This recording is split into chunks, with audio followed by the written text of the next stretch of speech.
společenský status.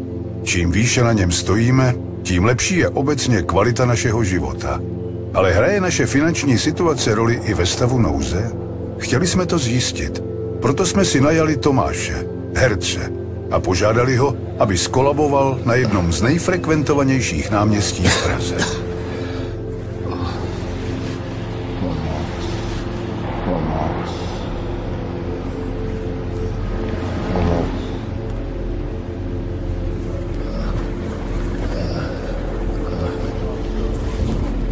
Výzkumy prokázaly, že v krizové situaci je většina lidí rozpolcená.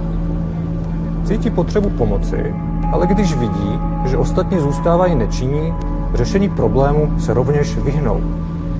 Téměř 8 minut leží náš herec bez povšimnutí na zemi. Dokonce strážník se váhá přiblížit. Jedná se o takzvané rozptýlení odpovědnosti. Občas ale stačí jen trochu pozměnit kontext celé situace, abychom v přihlížejících vyvolali úplně jiný typ reakce.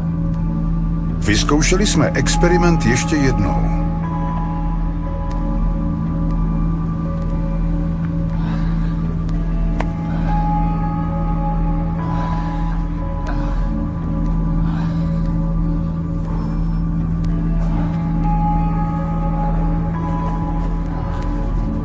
Překvapivě, nebo možná ne, lidé mu přiběhli na pomoc za méně než 15 sekund.